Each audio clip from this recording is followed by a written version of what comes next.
우정에도 체급이 있다는 걸 너무 늦게 알았습니다. 살면서 그런 기분 느껴보신 적 있나요? 가장 아끼던 친구가 나보다 훨씬 앞서 나갈 때 진심으로 축하한다고 말은 하지만 정작 속에선 나와 비교하며 자괴감이 드는 기분 말입니다.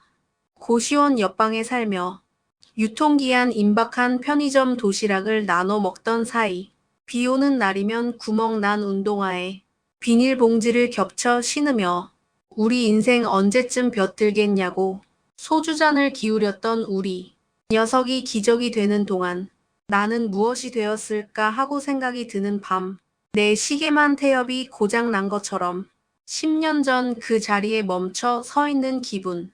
우정에도 체급이 있다면 이미 우리는 서로의 펀치가 닿지 않을 만큼 멀어져 버린 게 아닐까 싶더군요. 사촌이 땅을 사면 배가 아프다는 말이 있죠. 저는 그 말을 들을 때마다 참 속 좁은 소리라고 생각하며 살았습니다. 그런데 말이죠. 그게 제 이야기가 되니까 이건 단순히 배가 아픈 정도가 아니더군요. 내 심장을 누가 꽉 쥐고 비트는 것 같은 그 지독한 박탈감과 자괴감. 오늘 이야기는 20년 지기 친구의 성공 앞에서 괴물이 되어버린 제 못난 진심에 대한 이야기입니다. 본격적으로 이야기 시작 전 좋아요와 구독 부탁드립니다. 감사합니다. 저는 올해로 12년째 과장 명함을 들고 다닙니다. 제 서랍장 구석에는 10년 전에 뽑아둔 명함들이 아직도 한가득 쌓여 있어요. 종이 질감 하나, 직함 하나, 변한 게 없는 그 명함들을 보고 있으면 제 인생이 통째로 박제된 것 같은 기분이 듭니다. 남들은 경력이 쌓인다는데 저는 그저 나이만 먹고 있었던 거죠. 그런데 제 단짝 상현이는 달랐습니다. 녀석과 저는 10여 년 전 고시원 쪽방에서 곰팡이 냄새를 맡으며 함께 꿈을 꾸던 사이였어요. 편의점 도시락 하나를 사서 소시지 개수까지 맞춰가며 나눠 먹고, 야, 우리 나중에 꼭 성공해서 한강 보이는 데서 소주 마시자며 실없는 소리를 하던 그런 친구였습니다. 사실 상현이가 처음부터 잘 나갔던 건 아닙니다. 어느 날 밤 소주 한 잔 마시다가 제가 무심코 그랬습니다. 요즘 어플 많은데 이런 식으로 틈새 시장 공략하면 대박 나지 않겠냐? 저는 그냥 지나가는 소리로 한 말이었는데 상현이는 달랐습니다. 녀석은 그 길로 고시원 보증금까지 빼서 사업을 시작했죠. 놈이 처음 사업을 시작한다고 했을 때 저는 말렸습니다. 남들처럼 꼬박꼬박 월급 받는 게 최고야. 괜히 고생하지 마라. 녀석은 하루에 3시간도 안 자고 매달리더군요. 저는 무서워서 못했습니다. 안정적인 게 최고라며 회사에 붙어 있었고, 그렇게 10년 넘게 동안 매달 꼬박꼬박 들어오는 월급에 안주하며 살았습니다. 그게 제 한계였던 거죠. 그렇게 3년쯤 지났을까요? 상현이가 개발한 물류 시스템이 시장을 뒤흔들기 시작했습니다. 녀석의 이름 앞에는 매년 화려한 수식어가 붙기 시작하더라고요. 대한민국을 이끌 청년 사업가 10인, 혁신 성장의 아이콘, 그리고 작년엔 기어코 경제지 메인을 장식하며 올해의 CEO상까지 거머쥐었습니다. TV 뉴스와 유튜브 광고마다 녀석의 얼굴이 보이고 강남 한복판에 으리으리한 4억을 올렸다는 소식이 들려올 때마다 저는 웃었습니다. 와, 역시 내 친구다. 라며 사람들에게 자랑도 했죠. 하지만 그 소리가 커질수록 제 마음속에는 어둡고 축축한 그림자가 드리우기 시작했습니다. 우리는 분명 같은 출발선에 있었는데 어느 순간부터 상현이가 달리는 트랙은 제가 감히 쳐다보지도 못할 만큼 높고 화려한 곳으로 변해 있었습니다. 녀석이 성공의 신화가 되어가는 동안 저는 여전히 상사 눈치나 보며 월급날만 기다리는 대체 가능한 사회의 소모품일 뿐이었으니까요. 상현이는 틈새를 뚫고 들어가 결국 수백억대 자산가가 됐습니다. 녀석이 성공 가도를 달리는 동안 저는 만년 과장으로 제자리 걸음만 반복했습니다. 우리가 고시원 쪽방에서 같이 꿈꿨던 그 미래를 상현이는 가졌고 저는 놓쳐버린 겁니다. 녀석과 저는 분명 같은 출발선에 있었는데 어느 순간부터 우리가 달리는 트랙 자체가 달라졌다는 걸 인정해야만 했습니다. 그 격차는 생각보다 잔인하게 제 일상을 파고들기 시작했습니다. 시작은 녀석이 제 생일이라고 무심하게 던져준 그 선물부터였습니다. 그 성공이 제 일상을 파고든 건 지난달 제 생일날이었습니다. 상현이가 오랜만에 얼굴이나 보자며 제 회사 근처로 찾아왔어요. 삐까번쩍한 외제차에서 내리는 녀석은 옷차림부터 여유가 넘쳤습니다. 밥을 먹고 나서 녀석이 갑자기 차 트렁크를 열더니 묵직한 가방 하나를 꺼내더군요. 너 요즘 거래처 접대 갈 일 많다며? 이거 내가 이번에 써보니까 비거리 진짜 잘 나오더라. 너 가져. 최신형 골프 풀세트였습니다. 대충 봐도 300만 원은 좋게 넘는 고가였죠. 자기네 회사 로고가 선명하게 박힌 골프공 몇 박스까지 챙겨주면서 녀석은 참 무심하게도 웃었습니다. 남들이 보면 성공한 친구 둬서 부럽다고 하겠죠? 저도 처음엔 고맙다고 했습니다. 그런데 녀석이 떠나고 혼자 남겨진 차 안에서 그 번쩍이는 골프채를 보는데 갑자기 숨이 턱 막히는 겁니다. 이 골프채 세트. 제가 석 달치 적금을 꼬박 모아야 겨우 살 수 있는 물건입니다. 녀석에겐 한번 써보고 주는 사소한 선물일지 모르지만 저에게는 제 무능함을 증명하는 성적표처럼 보였어요. 이 채를 휘두를 때마다 녀석의 여유로운 스윙과 제 비루한 현실이 비교될 것 같아 견딜 수가 없었습니다. 결국 저는 그 귀한 골프채를 베란다 구석, 잘 보이지 않는 곳에 처박아 두었습니다. 녀석의 호의가 제게는 축복이 아니라 제 자존심을 갉아먹는 거대한 부담이었으니까요. 제가 너무 삐뚤어진 걸까요? 친구가 잘해주는데도 그게 상처가 되는 제가 정말 비정상인 걸까요? 그 골프채를 베란다 구석에 처박아둔 뒤로 녀석을 만나는 매 순간이 제게는 가시방석이 되었습니다. 그 불쾌한 예감은 며칠 뒤 현실이 됐습니다. 오랜만에 소주나 한잔하자며 만난 금요일 저녁이었습니다. 저는 당연히 우리가 예전에 자주 가던 연기 자욱하고 왁자지껄한 단골 삼겹살집으로 갈 줄 알았죠. 그런데 상현이가 자연스럽게 차를 세운 곳은 발레 파킹 직원이 문을 열어주는 깔끔한 일식집이었습니다. 야, 여기 시끄럽지도 않고 대화하기 좋아. 안내받은 룸은 정갈했고 눈앞에 놓인 회는 보석처럼 빛났습니다. 하지만 저는 한 점에 얼마일까를 계산하느라 젓가락질 한 번이 조심스럽더군요. 술 기운이 오르고 분위기가 무르익었을 때쯤 저는 화장실에 가는 척 계산대로 향했습니다. 이번만큼은 제가 대접하고 싶었거든요. 그런데 이미 결제가 끝났다는 겁니다. 언제 나왔는지 상현이가 뒤에서 휴대폰을 쓱 갖다 대며 웃고 있었습니다. 야, 됐어. 내가 낼게. 넌 나중에 진짜 맛있는 거 사줘. 그 나중이라는 말. 제가 녀석에게 이 일식집 정도의 밥을 대접하려면 이번 달 생활비에서 얼마를 깎아야 할지 머릿속에 바로 그려지더군요. 녀석은 아마 제가 지갑을 꺼내기도 전에 고민할 거라는 걸 다 알고 있었을 겁니다.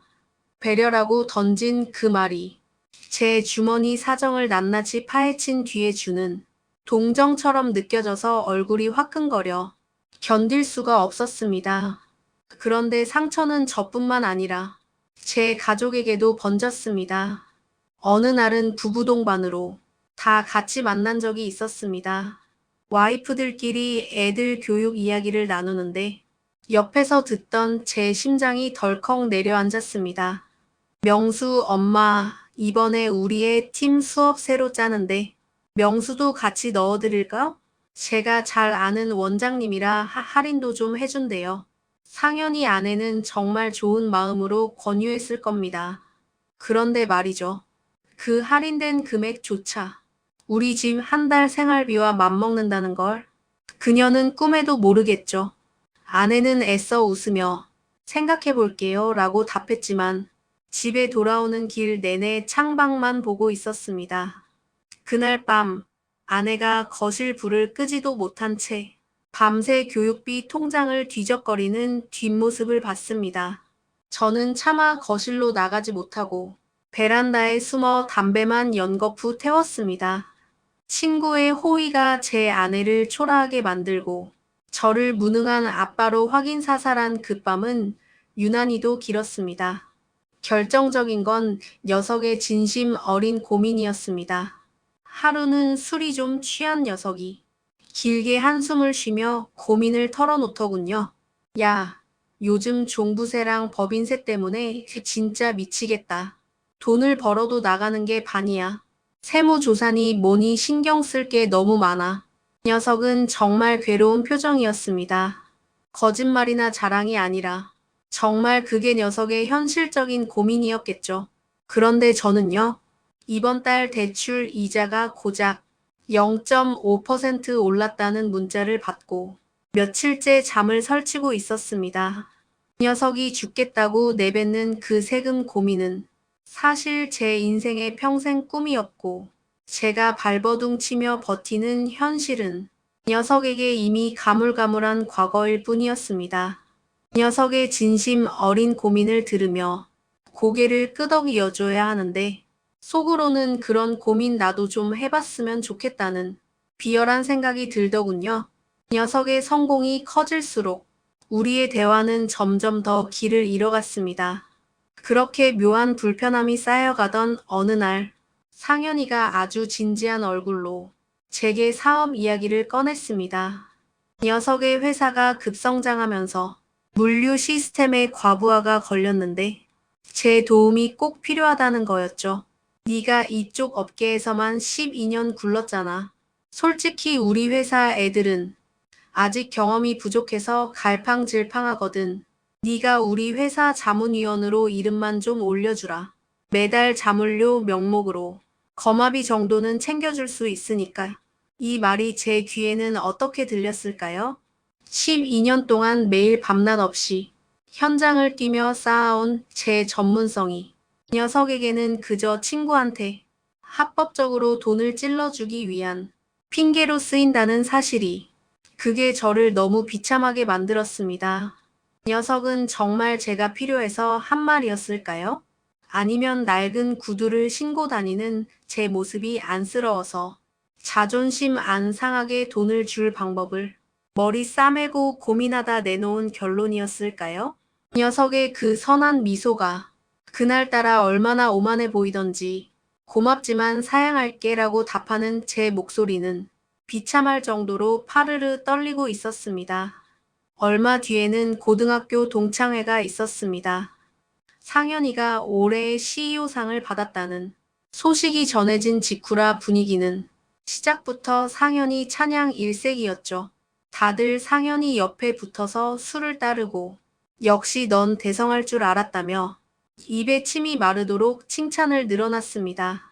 상현이는 쑥스러운 듯 웃으며 골든벨을 울렸고 그날 동창회 술값 수백만 원을 기분 좋게 결제했습니다. 하지만 진짜 볼만했던 건 상현이가 급한 용무로 먼저 자리를 뜨고 난 뒤였습니다. 녀석이 문을 닫고 나가자마자 왁자지껄하던 분위기가 순식간에 차갑게 식더군요. 야, 솔직히 상현이 쟤 운이 좋았던 거 아니냐? 그때 명수가 던진 아이디어 낼름 먹고 시작한 거잖아. 맞아. 제 고등학교 때 성적 보면 답 나오지. 세상 참 좋아졌어. 아까까지 상현이 손을 잡고 형님 동생 하던 녀석들이 이제는 상현이의 성공을 깎아내리기 바빴습니다. 다들 겉으로는 축하하는 척했지만 속으로는 자기보다 잘 나가는 친구를 보며 저처럼 지독한 열등감에 시달리고 있었던 거죠. 그런데 저는요, 그 추잡한 뒷담화에 동조할 수도 없었습니다. 그들이 상현이를 씹으면 씹을수록 그런 상현이보다도 못한 제 처지가 더 적나라하게 드러나는 것 같았거든요. 그 비겁한 질투의 현장에서 제가 할 수 있는 건 그저 남은 독한 소주를 들이켜는 것뿐이었습니다. 결국 올 것이 왔습니다. 상현이가 새로 이사한 강남의 펜트하우스 집들이 날이었죠. 입구부터 보안 요원이 신원을 확인하는 그 아파트는 제가 사는 세상과는 입구부터 달랐습니다. 엘리베이터가 고층을 향해 올라가는 동안 제 귀는 먹먹해졌고 문이 열리자마자 펼쳐진 광경은 할 말을 잃게 만들더군요. 거실 통창 너머로 서울 시내가 한눈에 들어오고 발밑으로 한강이 유유히 흐르는 그 집. 대리석 바닥은 너무 매끄러워서 제 발소리조차 조심스러웠습니다. 상현이는 비싼 와인을 따르며 소탈하게 웃었지만 저는 그 화려한 풍경을 마주할 용기가 나지 않았습니다. 술 기운이 조금 올랐을 때 제가 물었습니다. 야, 상현아, 솔직히 안 무섭냐? 고시원 살던 우리가 어떻게 여기까지 왔나 싶어서. 그러자 상현이가 창밖을 보며 무심하게 대답하더군요. 글쎄, 그냥 운이 좋았지, 뭐. 살다 보니 여기까지 왔네.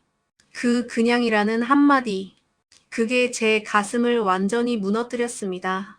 녀석은 운이 좋아서 한강뷰 아파트를 소유하게 됐다는데 저는 지난 세월을 죽어라 버티고 버텨도 경기도 외곽 아파트 대출금을 갚는 것조차 버겁습니다. 제가 보낸 그 치열했던 12년의 세월이 녀석의 그냥이라는 말 한마디에 아무런 가치 없는 쓰레기가 된 기분이었습니다. 녀석에겐 겸손이었겠지만 저에겐 가장 잔인한 폭력이었죠.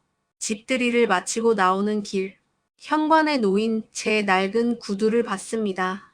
상현이네 집 대리석 바닥 위에서 유난히 더럽고 초라해 보이던 그 구두가 꼭 제 모습 같더군요. 녀석은 문 밖까지 나와 조심히 가라, 또 연락할게 라며 손을 흔들었지만 저는 그 손을 마주 잡을 수가 없었습니다. 집으로 돌아오는 지하철 안에서 저는 휴대폰을 꺼냈습니다. 그리고 한참을 망설이다. 12년 동안 단 한 번도 지워본 적 없는 상현이의 번호를 삭제했습니다. 상현이는 끝까지 이유를 모를 겁니다. 녀석은 잘못한 게 없으니까요. 여전히 착하고 여전히 저를 아끼는 좋은 친구입니다. 하지만 여성 옆에 있으면 저는 제가 세상에서 가장 보잘것없는 존재라는 사실을 끊임없이 확인해야 합니다.